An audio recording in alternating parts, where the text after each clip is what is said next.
الحمد للہ رب العالمین والصلاة والسلام علی سید المرسلین وعلی آلہ واصحابہ اجمعین اما بعد اعوذ باللہ من الشیطان الرجیم بسم اللہ الرحمن الرحیم محمد رسول اللہ والذین معه اشداء علی الکفار رحماء بینہم تراہم رکعا سجدا یبتغون فضلا من اللہ ورضوانا سیماہم فی وجوہہم من اثر السجود ذالک مثلہم فی التوراۃ ومثلہم فی الانجیل كزرع أخرج شطأه فآزره فاستغلظ فاستوى على سوقه يعجب الزراع ليغيظ بهم الكفار وعد الله الذين آمنوا وعملوا الصالحات منهم مغفرة وأجرا عظيما صدق الله العظيم۔ معزز سامعین کرام اور پردہ نشین خواتین، ابتدا کے اندر آقائے مکی و مدنی محمد رسول اللہ صلی اللہ علیہ وسلم کا اسم گرامی آیا کہ جس کے متعلق اس سے پہلے والی دو مجلس کے اندر کلام ہو چکا ہے۔ اس کے بعد نبی کریم صلی اللہ علیہ وسلم کے وصف رسالت کو بیان کیا گیا، اور اس کے بعد اس جملے کو لا کر اس بات کی طرف اشارہ کر دیا کہ صلح نامہ کے اندر سے ان لوگوں نے میرے محبوب صلی اللہ علیہ وسلم کے نام اسم گرامی کو مٹایا تھا۔ اللہ تبارک و تعالیٰ نے یہاں محمد رسول اللہ کا ذکر فرما کر قیامت تک کے لیے رکھ دیا گیا، اور اس کے بعد اللہ تبارک و تعالیٰ نے پیارے آقا و مولا محمد رسول اللہ صلی اللہ علیہ وسلم کے اصحاب کا ذکر فرمایا، اور اس ذکر کو فرما کر میرے محبوب کی نبوت اور رسالت کی دلیل بتائی۔ اور یہ بات صاف ہے کہ نبی کریم صلی اللہ علیہ وسلم کے بعد ذکر اصحاب کا ہونا یہ اس بات کی طرف اشارہ ہے کہ محمد رسول اللہ صلی اللہ علیہ وسلم کے بعد اگر کسی کا مقام ہے اور کسی کا مرتبہ ہے تو وہ اصحاب محمد صلی اللہ علیہ وسلم کا ہے۔ اور اس کے بعد اصحاب کے اوصاف کا ذکر فرمایا ہے۔ ان میں سے سب سے پہلے وصف جو قرآن کریم نے یہاں پر بیان فرمایا وہ اشداء علی الکفار رحماء بینہم فرمایا ہے کہ وہ کفار کے مقابلے میں سخت ہے اور آپس میں رحم دل ہے۔ یہ صحابہ کی صفت کا ذکر قرآن کریم نے یہاں پر فرمایا ہے۔ لیکن ایک بات ذہن میں بٹھا لیں کہ والذین معہ سے عبارت النص سے تو یہ بات صاف معلوم ہوتی ہے کہ یہاں یہ جو ذکر ہو رہا ہے وہ حدیبیہ کے موقع پر جو صحابہ موجود تھے اور جو بیعت رضوان کے موقع پر اللہ کے محبوب صلی اللہ علیہ وسلم کے ہاتھ پر جن لوگوں نے بیعت کی تھی، یہ آیت کریمہ ان کے لیے خاص ہے۔ لیکن الفاظ کے عموم کے اندر تمام صحابہ شامل ہیں، کیونکہ ہر صحابی کو نبی کریم صلی اللہ علیہ وسلم کی صحبت بھی نصیب ہوئی ہے، اور ہر صحابی کو محمد رسول اللہ صلی اللہ علیہ وسلم کی معیت یعنی ساتھ بھی نصیب ہوا ہے، تو یہ سارے صحابہ اس کے اندر شامل ہیں۔ اب ان صحابہ کے اوصاف میں سے پہلا وصف بیان یہ فرمایا کہ وہ کفار کے مقابلے میں سخت ہے اور آپس کے اندر رحم دل ہے۔ دیکھیے، صحابہ کے اوصاف تو آگے بہت سارے آئیں گے، لیکن ان اوصاف میں سے پہلے اس وصف کا ذکر کرنا، اس میں کوئی نہ کوئی تو وجہ ہوگی کہ جس کی بنا پر قرآن کریم نے اس کو سب سے پہلے اس کا ذکر فرمایا۔ وہ کیا وجہ ہے؟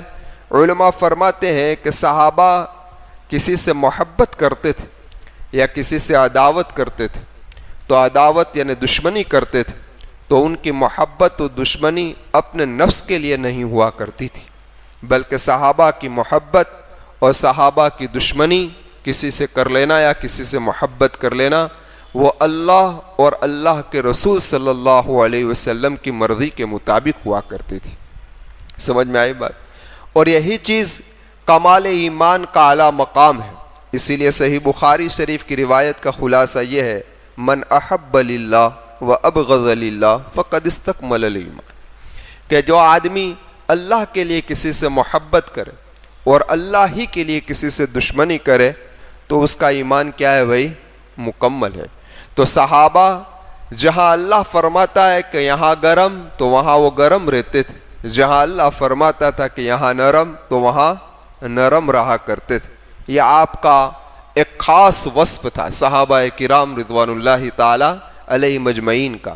اب ذرا دیکھیں، اشداء علی الکفار کہ کفار کے مقابلے میں سخت تھے، اس کا ہرگز مطلب یہ نہیں ہے کہ صحابہ نعوذ باللہ کفار کے بارے میں رحم دل نہیں تھی، یعنی ان کے دلوں کے اندر کوئی نرمی نہیں تھی، ایسا ہرگز مطلب نہیں ہے۔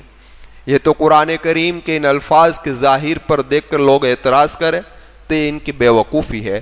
انہیں آگے اور پیچھے کا ربط دیکھنا چاہیے کہ قرآن کیا ذکر فرما رہا ہے، تو انشاءاللہ قرآن کی کسی بھی آیت کریمہ پر اعتراض کھڑا ہوگا نہیں، کیونکہ تعلیم اسلام ایک ایسی تعلیم ہے کہ جس کے اندر انسان تو انسان، حیوانوں کے ساتھ بھی اچھی طریقے سے پیش آنے کا حکم شریعت نے دیا ہے۔ تو خیر یہ تو انسان ہے۔ خیر میں عرض یہ کر رہا تھا آپ سے کہ اس کا مطلب کیا ہے اس کو بھی سمجھ لینا چاہیے کہ اشداء علی الکفار کا مطلب یہ ہے کہ اللہ جب انہیں حکم دے کہ یہاں سختی کرنی ہے تو پھر وہ میدان کارزار کے اندر بھی اپنے تعلق کو نہیں دیکھتے تھے۔ سمجھ میں آئی بات؟ اپنی قرابت داری کو بھی وہ نہیں دیکھتے تھے۔ اور آپ کے سامنے بہت سارے غزوات کا ذکر گزر چکا ہے، تو آپ نے دیکھا ہوگا کہ باپ کے مقابلے میں بیٹا آ گیا، بیٹے کے مقابلے کے اندر باپ آ گیا، بھائی کے مقابلے میں بھائی آ گیا، لیکن انہوں نے اللہ کے حکم کے خلاف کام نہیں کیا اور ان کا غصہ اور ان کا غضب ان پر برقرار رہا۔ تعلقات کو انہوں نے کچھ دیکھا بیکھا نہیں۔ اللہ کا حکم تھا کہ یہاں سخت ہو جاؤ، یہ سخت ہو گئے۔ اللہ کا حکم آیا یہاں نرم ہو جاؤ، تو یہ لوگ کیا ہو گئے؟ نرم ہو گئے۔ ورنہ عام لوگوں کے متعلق تو خود قرآن کریم نے یہ فرما دیا ہے، لا ینہاکم اللہ عن الذین لم یقاتلوکم ولم یخرجوکم من دیارکم ان تبروہم وتقسطوا الیہم ان اللہ یحب المقسطین۔ قرآن کریم خود کہہ رہا ہے کہ وہ لوگ جو تمہارے سامنے قتال کے لیے نہیں نکلے اور جن لوگوں نے تمہیں اپنے گھروں سے نہیں نکالا، اللہ ہرگز تمہیں نہیں روکتا اس بات سے کہ تم اس کے ساتھ احسان نہ کرو، تم اس کے ساتھ اچھا سلوک کرو، ان کا کوئی قصور نہیں ہے۔ اس سے پتہ یہ چلتا ہے کہ میرے محبوب کی سیرت کو بھی جب ہم پڑھتے ہیں اور صحابہ کرام رضوان اللہ تعالی علیہ مجمعین کی زندگی کو جب اٹھاتے ہیں تو بہت سارے واقعات آپ کو ایسے ملیں گے کہ ان لوگوں نے کمزور کفاروں کے لیے اور ضرورت مند کفاروں کے لیے نہ جانے کئی قربانیاں دی ہیں اور ان کا ساتھ دیا ہے، ان کی مدد فرمائی۔ یہ بات تو الگ چیز ہے، میدان کارزار کے اندر یعنی جنگ کے میدان کے اندر بھی شریعت کا حکم یہ ہے کہ عدل و انصاف کے ساتھ ان کے ساتھ پیش آیا جائے، ان کے اوپر نہ ظلم کیا جائے نہ زیادتی کی جائے۔ تو اندازہ لگاؤ یہ شریعت کی تعلیم ہے۔ تو خیر میں عرض کر رہا تھا کہ قرآن کریم نے یہ پہلا ہی وصف ان کا بیان فرمایا، اشداء علی الکفار رحماء بینہم۔ اب ذرا آپ دیکھیں، شاہ عبد القادر رحمۃ اللہ علیہ فرماتے ہیں کہ ایک ہوتی ہے سختی اور ایک ہوتی ہے نرمی۔ یہ عبادت کی وجہ سے پیدا ہو سختی اور نرمی تو سارے عبادت گزاروں کے اندر برابر ہوتی ہے، لیکن جو سختی اور جو نرمی ایمان سے سور کر پیدا ہو، کس سے سور کر؟ ایمان سے سور کر پیدا ہو تو وہ سختی کی جگہ پر سختی آتی ہے، نرمی کی جگہ پر نرمی آتی ہے۔ اور صحابہ کرام کا شیوا یہی تھا کہ انہیں جہاں سختی کا کہا جاتا تھا وہیں وہ سختی کرتے تھے، جہاں نرمی کا کہا جاتا تھا وہ نرمی کے ساتھ پیش آتے تھے۔ تو خیر یہ صحابہ کا وصف تھا، اشداء علی الکفار رحماء بینہم۔ اسی لیے مفسرین نے لکھا ہے انسان کے اندر دو صفتیں ہیں، ایک قوت غضبیہ ہے، ایک قوت شہویہ ہے۔ قوت غضبیہ یہ غضب الہی کے تابع ہو جائے تو اسی کا نام ہے رحماء بینہم. سمجھ میں آئی بات کہ اس کا غصہ اللہ کے تابع ہو گیا.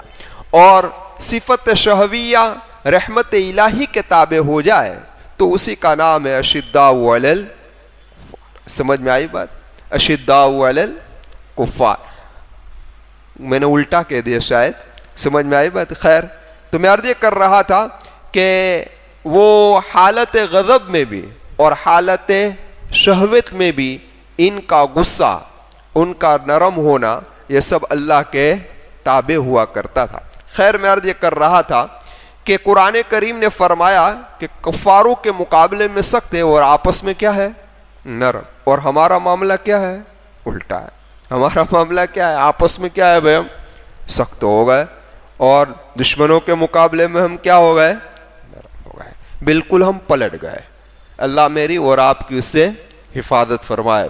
اب دیکھیے قرآن کریم نے رحماء بینہم لا کر ایک اشارہ کر دیا کہ صحابہ کا خاص وصف اور خاص صفت تو نرم مزاجی تھی. کیا تھی بھائی؟ وہ نرم دل والے لوگ تھے، نرم مزاج والے لوگ تھے. اب ذرا دیکھیں کہ ایک ہوتا ہے کہ آدمی غصے والا ہو تو وہ ہر وقت ہر ایک کے سامنے غصہ کرتا رہتا ہے. ایک آدمی بد مزاج ہو تو وہ ہر ایک کے سامنے بد مزاجی سے پیش آتا ہے. صحابہ کا مزاج نہ ایسا غصہ والا تھا، نعوذ باللہ نہ ایسا بد مزاج تھا، بلکہ صحابہ کیا تھے؟ نرم دل تھے. ہاں، لیکن جب مقابلہ دشمنوں سے ہو جاتا تھا، مقابلہ جب دشمنوں سے ہو جاتا تھا تو یہ وقتی طور پر اور کفاروں پر کیا ہو جاتے تھے بھائی؟ سخت ہو جاتے تھے. اور فیصلہ ہمیشہ عام حالت کا ہوتا ہے، خاص حالت پر ہوتا نہیں. وقتی طور پر آدمی کو غصہ آ جائے، اس سے کوئی آدمی یہ نہیں کہے گا کہ غصے والا آدمی ہے. اس کے عام حالت کو دیکھا جائے گا کہ عام حالت اس کی کیسی ہے. تو صحابہ کا خاص وصف تو یہی تھا، رحماء بینہم. اب قرآن کریم آگے فرماتا ہے تراہم رکعا سجدا، کہ اے مخاطب تو ان کو دیکھے گا رکوع کی حالت میں اور سجدے کی حالت میں. یہ بہت بڑا اشارہ کر دیا، بہت بڑا اشارہ کر دیا. کیا اشارہ؟ کہ صحابہ کو اکثر نمازوں کی حالت میں تم دیکھو گے. فری ہوتے تھے تو کیا کرتے تھے بھئی؟ یہ لوگ نماز میں مشغول ہو جاتے تھے. اسی لیے علماء نے فرمایا کہ اشداء علی الکفار رحماء بینہم میں ان کے کمال ایمان کی طرف اشارہ کر دیا. اور تراہم رکعا سجدا کے اندر ان کی کمال عبادت کی طرف اشارہ کر دیا کہ وہ عبادت میں بھی بڑے کامل تھے، ایمان میں بھی یہ لوگ بڑے کامل تھے. کیونکہ عبادت میں سب سے اہم عبادت اگر کوئی ہے تو وہ کون سی ہے بھائی؟ نماز ہے. کیا ہے؟ نماز ہے. اللہ مجھے بھی اس کا اہتمام نصیب فرمائے، آپ کو بھی نصیب فرمائے. لیکن اب ذرا دیکھیں قرآن نے نماز کے ارکان میں سے ان دو رکنوں کا ذکر کیا ہے، ایک رکوع کا اور ایک سجدے کا. تو کچھ تو وجہ ہوگی، ایسے تو قرآن نے بیان نہیں کر دیا. یہ مجھے اور آپ کو سمجھانے کے لیے ہی کیا ہے. کیا کہ عام طور پر انسان رکوع اور سجدے کے اندر کوتاہی کرتا ہے. آپ دیکھیں لوگوں کے رکوع کو دیکھ لیں، لوگوں کے سجدوں کو دیکھ لیں. رکوع اور سجدہ تو بہت دور کی بات ہے. آج ایمان والوں کے صرف وضو کو دیکھ لیں. کس کو دیکھ لیں؟ ان کا وضو بھی صحیح نہیں. بہت سمجھایا جاتا ہے کہ وضو اس طریقے سے کیا جائے، اس طریقے سے کیا جائے، لیکن اکثر لوگ وضو صحیح طریقے سے نہیں کرتے. خیر، اگر وضو صحیح طریقے سے ہو گیا تو نماز صحیح طریقے سے ہماری ہو نہیں رہی. ہماری رکوع اور سجدے کی تسبیح کا تو یہ حال ہے کہ رکوع میں جاتے ہوئے ایک مرتبہ پڑھ لیتے ہیں، ایک مرتبہ رکوع میں پڑھا اور ایک مرتبہ رکوع سے کھڑے ہوتے پڑھ لیا، 3 مرتبہ ہو گئی. یہی حال ہمارے سجدے کا ہے. حالانکہ آدمی جب رکوع کے اندر جائے اور اس کے اعضاء کو سکون مل جائے اس کے بعد اس کو رکوع کی تسبیح پڑھنی چاہیے، اور سجدے میں بھی اسی طریقے سے اسے کرنا چاہیے اور مزہ لے کر یہ تسبیح پڑھنی چاہیے. آپ ذرا دیکھیں، آپ نے سنا ہے اس سے پہلے بھی کہ آدمی جب سجدے میں ہوتا ہے تو وہ اللہ تبارک و تعالیٰ کا قرب سے حاصل ہوتا ہے. آقا مکی و مدنی محمد رسول اللہ صلی اللہ علیہ وسلم کے بارے میں حدیث کے اندر آیا ہے کہ آپ تہجد کے اندر جو رکوع اور سجود کرتے تھے اس کی مقدار بتایا ہے کہ 50 آیت کریمہ کی تلاوت ہو جاتی تھی. کتنی؟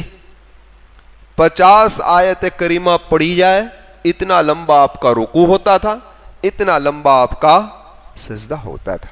سمجھ میں آئی بات؟ ہمارا تو قیام بھی اتنا لمبا نہیں ہوتا. وہی انا اعطینا اور قل هو اللہ احد دونوں فکس ہے, کہو یا نہ کہو, ذہن جہاں بھی گھوم رہا ہو, جوناگڑھ کے اندر یا جوناگڑھ کے باہر, بس ولضالین ہوئی نہیں کہ انا اعطینا زبان پہ آئی نہیں. سمجھ میں آئی بات؟ یہی ہمارا حال ہے. اللہ تبارک و تعالی ہمیں لمبے قیام والی, لمبے رکوع اور سجدے والی نماز عطا فرمائے. تو اسی لیے قرآن کریم نے کہا کہ تراہم رکعن سجدا.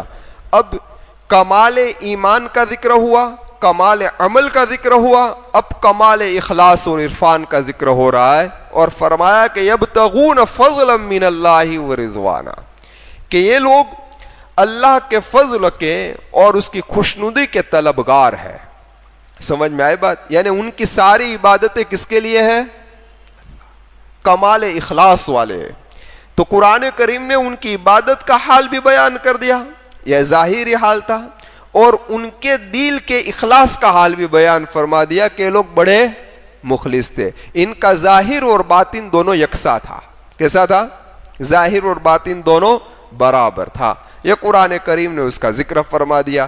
آگے قرآن کریم یہ کہہ رہا ہے سیماہم فی وجوہہم من اثر السجود, کہ ان کے چہروں پہ ان کی خاص نشانی ہے سجدوں کے اثر سے. اب ذرا آپ دیکھیں, یہاں ایک بات سمجھ لے کہ قرآن کریم نے فی وجوہہم کہا ہے, فی جباہہم نہیں کہا. سمجھ میں آئی بات؟ وجوہ کا معنی ہوتا ہے چہرہ. کیا ہوتا ہے؟ چہرہ, منہ. اور جباہہم کا مطلب ہوتا ہے پیشانی. کیا ہوتا ہے؟ پیشانی. تو قرآن نے وجوہہم کہا ہے, اس میں اس بات کی طرف اشارہ ہے کہ ہمارے بعض لوگ یا بعض مقررین کو آپ نے دیکھا ہوگا, آپ نے سنا بھی ہوگا کہ کہتے ہیں کہ ان کے چہروں پر سجدے کے نشان, اور یہی وہ کالے نشان بتاتے ہیں کہ پیشانی پر جو سجدے کی وجہ سے نشان پڑتے ہیں نا, وہ نشان کا تذکرہ کرتے ہیں.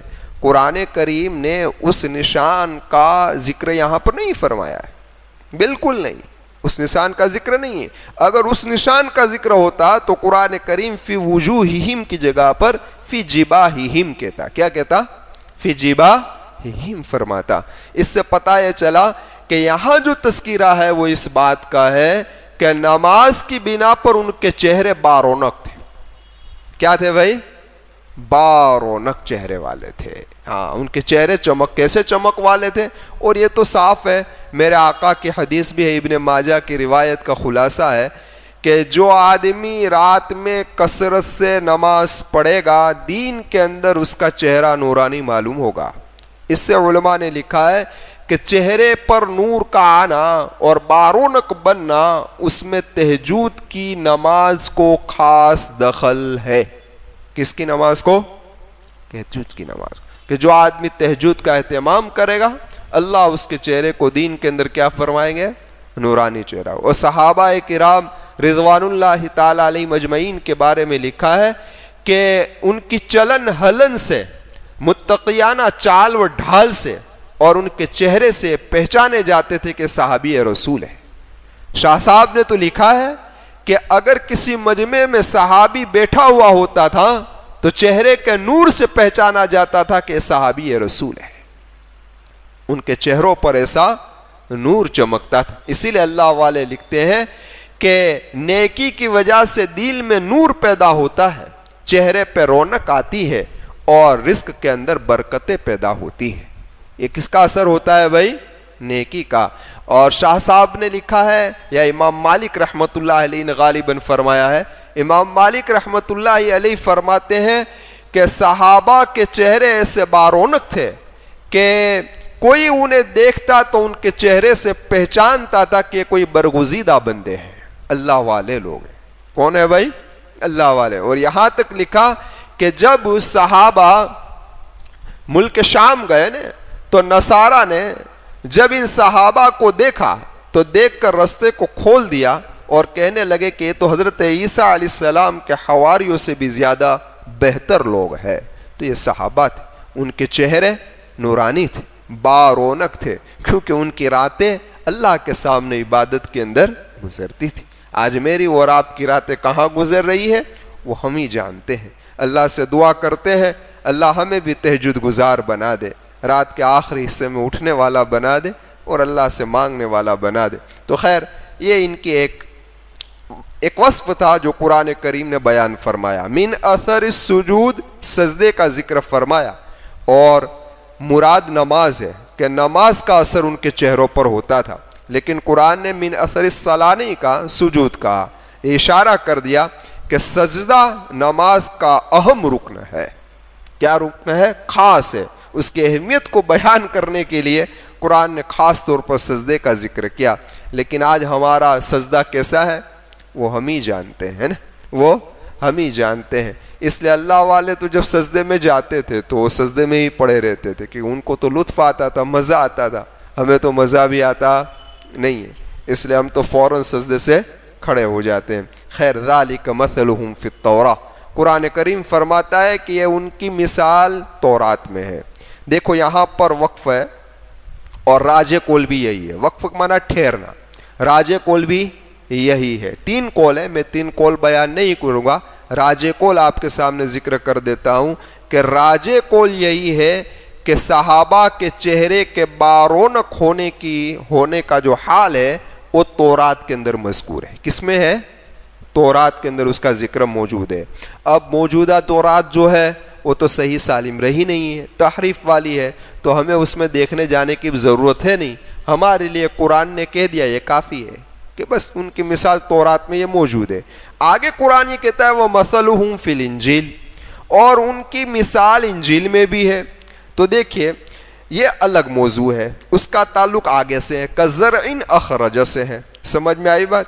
اب ذرا دیکھیں کہ اگر انجیل کے اندر بھی صحابہ کے چہروں کا بارونق ہونے کا ذکر ہوتا تو دوبارہ وَمَثَلُهُمْ نہ لاتے، دوبارہ وَمَثَلُهُمْ نہ لاتے۔ یہ دوبارہ وَمَثَلُهُمْ لانے کا اشارہ اس بات کی طرف ہے کہ پہلے والی صفت توریت میں ہے اور دوسرے والی صفت جو ہے جو آگے بیان کی جا رہی ہے وہ کس کے اندر ہے؟ انجیل کے اندر ہے۔ وہ کیا صفت تھی؟ کزرعین، جیسے کھیتی۔ اب ذرا اس کی تفصیل سمجھ لیجئے، پھر آیت کا خلاصہ سمجھ لیتے ہیں۔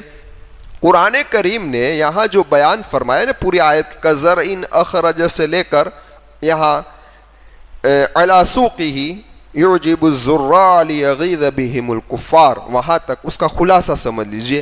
اس کا خلاصہ یہ ہے کہ اخرج شطہ، شطہ کس کو کہتے ہیں اسے سمجھے، سوئی، یعنی کہ کوپل، کسی بیج کو بویا جائے تو ابتدا کے اندر جو ایک پتی نکلتی ہے نا اس کو کہا جاتا ہے۔ تو اب ذرا دیکھیں قرآن کریم نے اسلام کی تدریجی ترقی کو بیان فرمایا ہے۔ تدریجی ترقی یعنی اسٹیپ بائی اسٹیپ جو اسلام نے ترقی کی اس کا ذکر یہاں پر ہو رہا ہے، اور اس کی تشبیہ دی ہے کھیتی سے، کہ کھیتی کے جس طریقے سے 4 درجے ہوتے ہیں اس طریقے سے اسلام اسٹیپ بائی اسٹیپ ترقی کرتا گیا۔ اب کھیتی کا پہلا درجہ کیا ہوتا ہے تو کہ اخرج شطہ، کہ جب اس کی کوپل نکلتی ہے نا تب اتنی کمزور ہوتی ہے کہ بالکل کمزور ہوا کرتی ہے کہ کوئی بھی اس کو کیا کر دے بھائی، ختم کر سکتا ہے۔ تو اسلام بھی ابتدا کے اندر اس قدر کمزور تھا۔ جب محمد رسول اللہ صلی اللہ علیہ وسلم کی بعثت ہوئی تو آپ پر ایمان لانے والے سب سے پہلے کون ہے؟ حضرت ابوبکر صدیق رضی اللہ تعالی۔ بس ابتدا وہیں سے ہوئی، وجا بالحق وصدق، ایسا کچھ ہے نا قرآن کریم کے اندر، وجا بالصدق وصدق بھی ایسا کوئی کلمہ ہے، تو وہاں مراد یہی حضرت ابوبکر صدیق ہی ہے۔ خیر میں عرض کر رہا تھا آپ سے کہ ابتدا حضرت ابوبکر سے ہوئی، عورتوں میں حضرت خدیجہ سے ہوئی، بچوں میں حضرت علی سے ہوئی۔ ابتدا میں 3 مسلمان تھے، پھر آہستہ آہستہ اسلام بڑھتا گیا یہاں تک کہ حجۃ الوداع کے اندر کتنے ہو گئے؟ 1.5 لاکھ کے قریب پہنچ گئے۔ تو اب یہ ابتدائی حال تھا۔ اب یہ اتنا اسلام کا کمزور حال تھا کہ اپنے ایمان کو بھی یہ لوگ چھپاتے تھے. مکہ میں ایمان کو بھی چھپانا پڑا تھا, ظاہر نہیں کرتے تھے, اور کتنے ظلم و ستم ان لوگوں نے برداشت کیے. لیکن پھر کیا ہوا تو کہ جس طریقے کھیتی کا دوسرا درجہ آتا ہے فازرہ, پھر اللہ نے اس کو مضبوط کیا, یعنی کھیتی یعنی اس پودے کو مضبوط کیا. مضبوط کا مطلب یہ ہوتا ہے کہ پھر شاخیں نکلی, جب شاخیں نکلتی ہے تو پودا مضبوط ہو جاتا ہے, اور جب پودا مضبوط ہو جاتا ہے تو اس وقت یقین ہو جاتا ہے کہ اب یہ پودا ضائع ہوگا, اب یہ آگے جا کے انشاءاللہ درخت بن جائے گا. اسی طریقے سے ہجرت تک کشمکش کا مقابلہ رہا, چھپ چھپ کر سب کچھ ہوا. جیسے ہجرت ہو گئی, نبی کریم صلی اللہ علیہ وسلم مدینۃ المنورہ تشریف لائے, ایک اسلامی ریاست قائم ہوئی. اب معرکے شروع ہوئے, غزوہ بدر سے ابتدا ہوئی, اور عرب قبائل سے آخری جب غزوہ حنین ہوئی. کون سی ہوئی؟ غزوہ حنین. وہاں تک پورے عرب ممالک کے اندر اسلام کیا ہو گیا بھائی؟ پھیل گیا. تو اب یہ اسلام کیا ہو گیا؟ مضبوط ہو گیا. اب اس کے بعد کیا ہوا کہ پھر اس کے بعد تو غزوہ تبوک ہوا, جو کچھ بھی ہوا, یہاں تک کہ نبی کریم صلی اللہ علیہ وسلم اس دنیا سے رخصت ہو گئے. اب میرے محبوب تو اس دنیا سے چلے گئے. قرآن کریم یہ کہہ رہا ہے فاستغلظ, پھر یہ دلک جو ہوتا ہے نا وہ موٹا بن جاتا ہے. کیا بن جاتا ہے؟ موٹا بن جاتا ہے. تو اس طریقے سے اسلام بھی اب موٹا بن گیا. کب موٹا بنا؟ تو کہ حضرت ابوبکر صدیق اور حضرت عمر رضی اللہ تعالیٰ عنہ کی خلافت کے زمانے میں. کیسے موٹا بن گیا؟ کہ سپر پاور دونوں کیسر اور کسرا کو کیا کر دیا ان لوگوں نے؟ ختم کر دیا. اب یہ طاقت ان کی کیا ہو گئی؟ مضبوط ہو گئی. پھر قرآن یہ کہہ رہا ہے فاستوى على سوقه, انتہائی کمال پر یہ پودا اس وقت پہنچتا ہے جب اپنے تنے پر کھڑا ہو جاتا ہے. اب اس کو کوئی ہلا بلا سکتا نہیں ہے, یہ اس کا انتہائی کمال ہوتا ہے. تو انتہائی کمال اسلام کو کب حاصل ہوا؟ تو کہ حضرت عثمان رضی اللہ تعالیٰ عنہ کی خلافت میں, کہ کیسر و کسرا کہ اور ریاستیں جو ان کے انڈر کے اندر تھی, جو بھی فتح نہیں ہوئی تھی, سب حضرت عثمان رضی اللہ تعالیٰ عنہ کی خلافت کے اندر کیا ہو گئی بھائی؟ فتح ہو گئے. اور مشرق اور مغرب سے ٹیکس مدینۃ المنورہ کے اندر آنے لگا. قرآن اور حدیث کی اشاعت شروع ہو گئی. ہر جگہ پر قاضی, معلم اور نہ جانے کیا کیا امام اور مسجدیں بننے لگی, اور اسلام کا ڈنکا چاروں طرف کیا ہو گیا؟ پھر گیا. تو اس وقت اسلام کیا ہو گیا بھائی؟ اب جب اسلام مضبوط ہو گیا نا, تو جب کھیتی جب مضبوط ہو جاتی نا, تو حسد کرنے والے کیا کرتے ہیں؟ حسد کرتے ہیں. تو یہاں بھی جب اسلام کی ترقی ہو گئی نا, تو یعجب الزراع لیغیظ بہم الکفار, تو اب یہ کفار ان کو دیکھ کر جلنے لگے. کیا دیکھ کر جلنے لگے؟ اسلام کی ترقی کو دیکھ کر جلنے لگے. قرآن کریم نے یہاں جو لفظ استعمال کیا لیغیظ بہم الکفار, لیغیظ بہم الاعداء نہیں کہا کہ اس کے دشمن اس سے جلنے لگے, ایسا نہیں کہا, کفار اس کو دیکھ کر جلنے لگے. تو اب ذرا اندازہ لگاؤ, اس میں اشارہ ہے. کون سا اشارہ ہے؟ کہ یہاں ذکر چل رہا ہے صحابہ کا, تو صحابہ کے کمال ایمان کو دیکھ کر اور ان کی ترقی کو دیکھ کر یہ دشمن اسلام یعنی کفار جلنے لگا. بھائی اسی طریقے سے قیامت تک جو بھی صحابہ پر لعن و طعن کرے گا, اس کا وہ اس وعید کے اندر داخل ہوگا, وہ کیا ہو جائے گا بھائی؟ کافر ہو جائے گا. کیا ہوگا بھائی؟ کافر ہو جائے گا. اسی لیے امام مالک رحمت اللہ علیہ سے جب پوچھا گیا نا ایک روافظ کے بارے میں, روافظ یہ کہہ رہا ہے وہ کہہ رہا ہے, تو امام مالک رحمت اللہ علیہ نے یہی آیت کریمہ تلاوت فرمائی اور کہا کہ یہ آدمی اسی آیت کریمہ کی وعید کے اندر داخل ہے. اب ذرا آگے دیکھیں, وعد اللہ الذین آمنوا وعملوا الصالحات, اللہ تبارک و تعالیٰ نے وعدہ کیا ہے ان لوگوں کے لیے جو ایمان لائے, وعملوا الصالحات, اور جنہوں نے نیک عمل کیے ہیں, منہم ان میں سے, مغفرت کا اور اجر عظیم کا.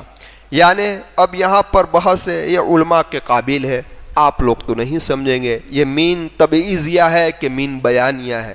سمجھ میں آئی بات؟ اب میں آپ کے سامنے مین تبعیضیہ کہوں گا اس کی تفصیل کروں, یا مین بیانیہ کہوں اور اس کی تفصیل کروں, تو آپ کے بھی اوپر سے جائے گی. سمجھ میں آئی بات؟ لیکن مختصر میں آپ کو سمجھا دیتا ہوں کہ روافض ہے نا جو صحابہ کا دشمن ہے، روافض ہے وہ صحابہ کا دشمن ہے، خاص طور پہ حضرت ابوبکر اور حضرت عمر کو یہ لوگ کافر کہتے ہیں، نعوذ باللہ من ذالک۔ تو یہ لوگ یہ من تبعیضیہ کہتے ہیں، روافض کا کہنا ہے کہ یہ من تبعیضیہ ہے، اور تبعیضیہ کا مطلب میں آپ کو سمجھانے کے لیے صرف یہ کہہ رہا ہوں، ان کا کہنا یہ کہ یہ جو وعدہ ہے نا مغفرت کا اور اجر عظیم کا، یہ صحابہ میں سے کچھ لوگوں ہی کے لیے وعدہ ہے، سب کے لیے وعدہ نہیں ہے، اس لیے لوگ من تبعیضیہ کہہ رہے ہیں۔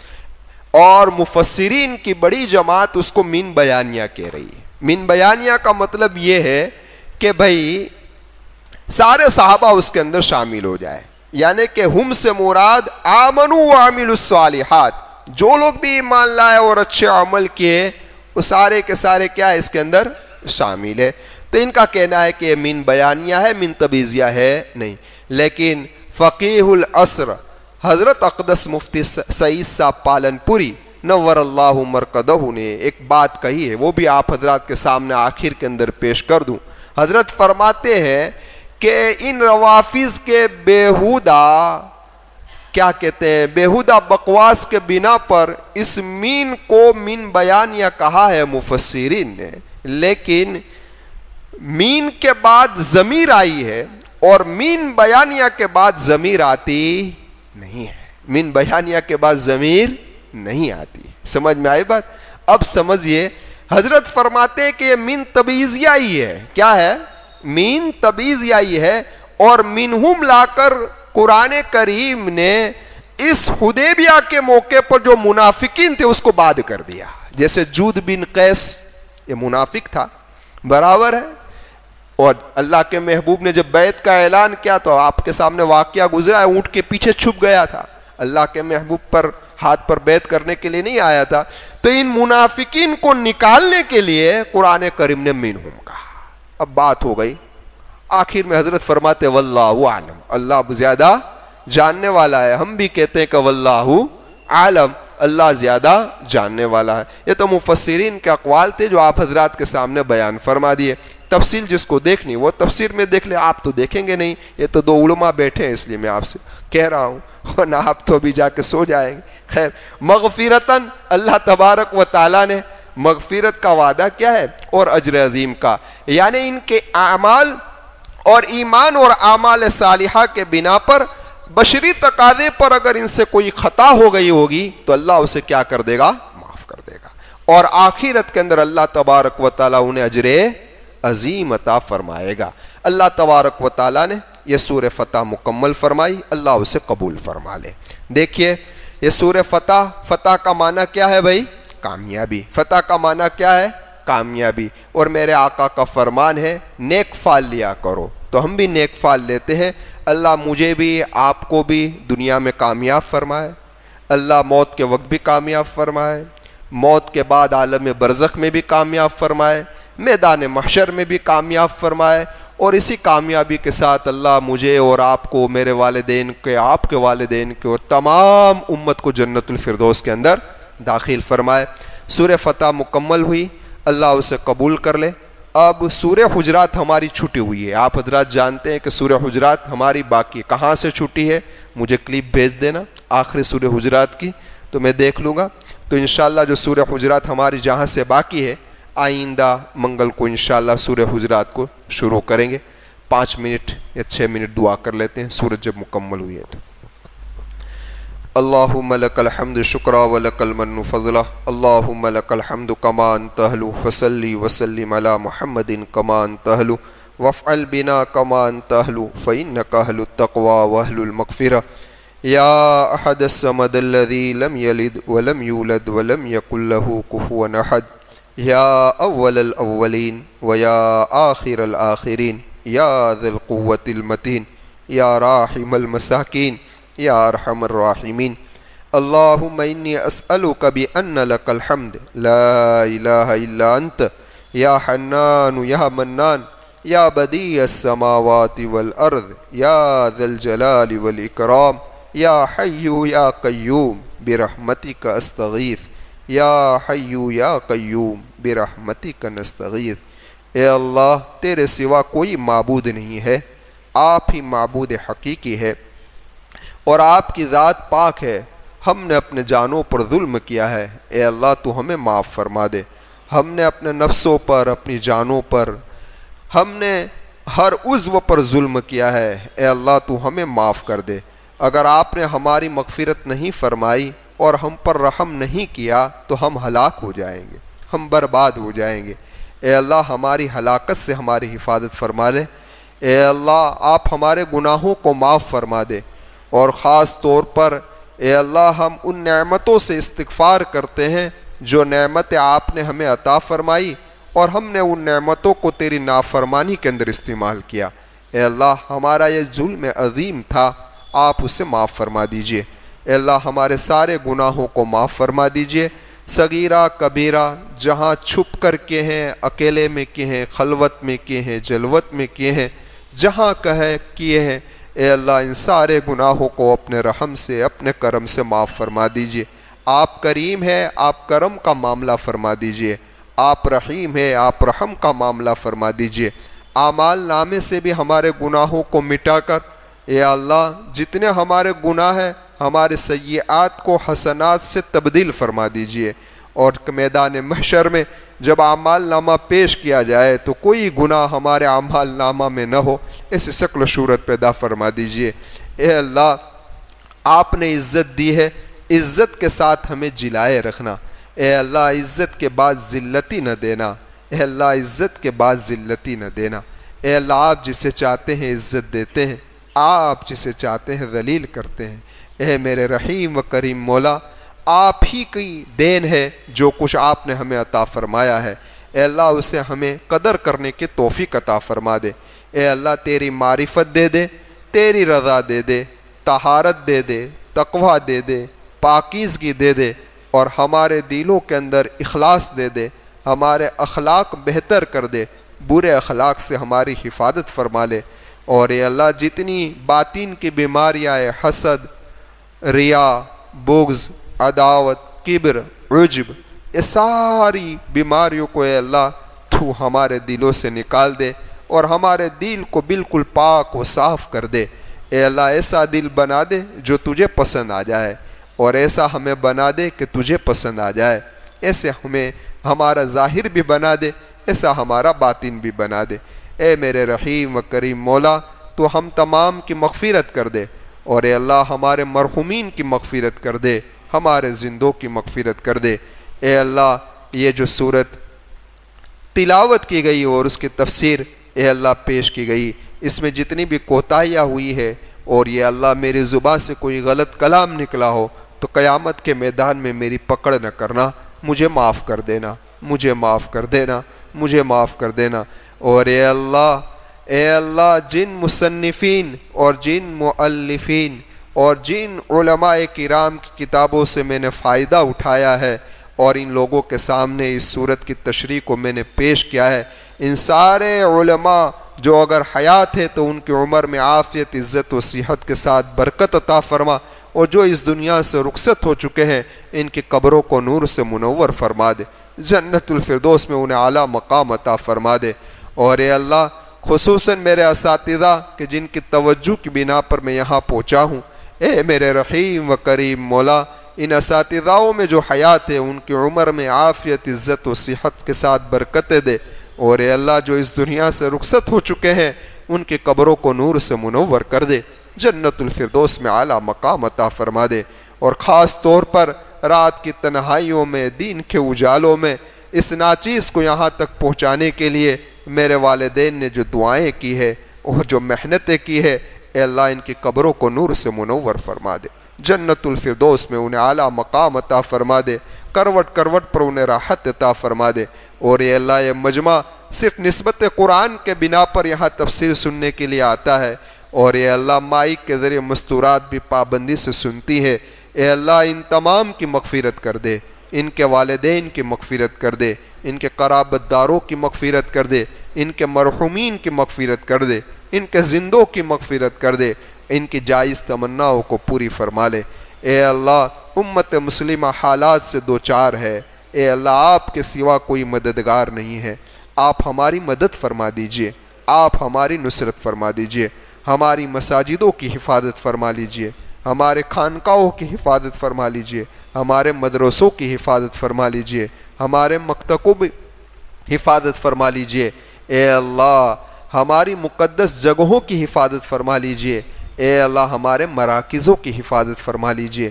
اے میرے رحیم و کریم آقا، ظالم کے ظلم کو توڑ دے، ان کے آپس میں اختلاف پیدا کر دے، ان کے آپس میں دشمنیاں پیدا کر دے، ان کی طاقت کو توڑ دے، ان کے کبر کو مٹا دے۔ اے اللہ ان کے کبر کو مٹا دے۔ اے اللہ انہیں مالیہ میٹ کر دے۔ تیرے لیے کوئی مشکل نہیں ہے۔ آپ نے فرعون کو بھی غرق کیا ہے، حامان کو زمین کے نیچے دھسا دیا ہے، قوم عاد اور قوم سمود کو ہوا سے ہلاک کیا ہے۔ تو جسے چاہتا ہے جیسے چاہتا ہے ہلاک و برباد کر دیتا ہے۔ اس سے بڑی طاقت والوں کو تو نے ختم کیا ہے۔ ان ظالموں کے ظلم کو ختم کر دے، خصوصاً ملک شام پر جن لوگوں نے ظلم کیا ہے، فلسطین کے معصوم بچوں پر جنہوں نے ظلم کیا ہے۔ اے اللہ ان ظالموں کو سخت پکڑ کے اندر لے لے، سخت پکڑ میں لے لے، سخت پکڑ میں لے لے۔ اعلاء کلمت اللہ کے لیے جو محنت کر رہے ہیں اور کوششیں کر رہے ہیں، مجاہدہ کر رہے ہیں، ان کی مدد فرما، ان کی نصرت فرما، ان کے قدموں کو جما دے۔ اہل حق کے قدم کو جما دے، اہل باطل کے قدم کو پھسلا دے۔ اے میرے رحیم و کریم مولا، دشمنوں کے دلوں میں ان کا رعب ڈال دے، دشمنوں کے دلوں میں ان کا رعب ڈال دے۔ اے اللہ بغیر قصور کے جیل کے حوالے کیے گئے ہیں وہ داعی اسلام جو اسلام کی دعوت دے رہا تھا، لوگوں کو تیری طرف بلا رہا تھا، اے اللہ اس اللہ کے نیک تیرے نیک بندے کو انہیں جیل کے حوالے کر دیا گیا ہے۔ اے اللہ اس کی رہائی کی شکل و صورت پیدا فرما دے۔ بہت سارے مظلومین ہیں کہ جو بغیر قصور کے جیل کے حوالے ہیں، اے اللہ ان کو نکلنے کی شکل و صورت پیدا فرما دے۔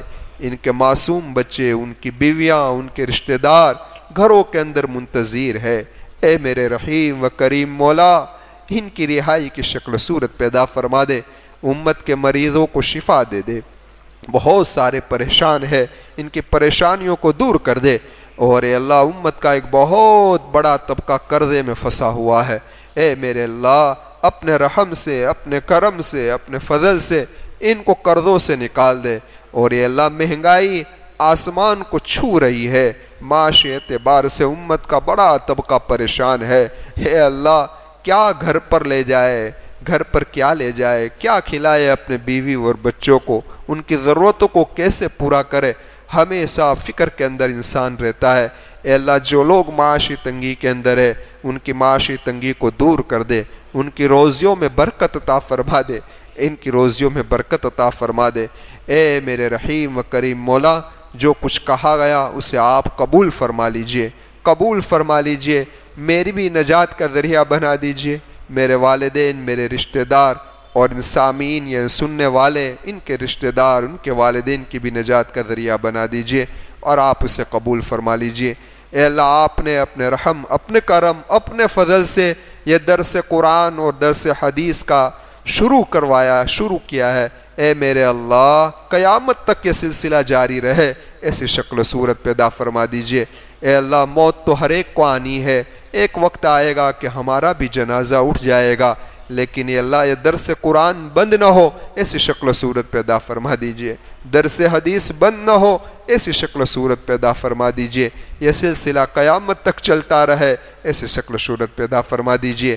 اے میرے رحیم و کریم مولا، موت کا وقت آئے گا، موت کے وقت آپ ہماری مدد کر دینا، ہمیں ایمان کی حالت میں اس دنیا سے رخصت کرنا اور آخری وقت پر کلمہ لا الہ الا اللہ محمد رسول اللہ ہماری زباں پر جاری و ساری فرما دینا اور اسی کلمے کو آخری کلمہ بنا دینا، آخری جملہ بنا دینا، پاکی کی حالت میں اس دنیا سے رخصت ہو، باوضو ہو، اس حالت میں ہماری موت آئے، ایسی شکل صورت پیدا فرما دینا۔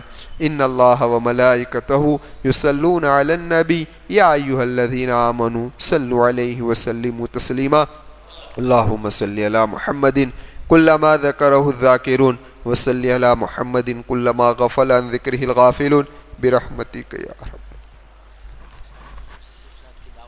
ہاں ایک ساتھ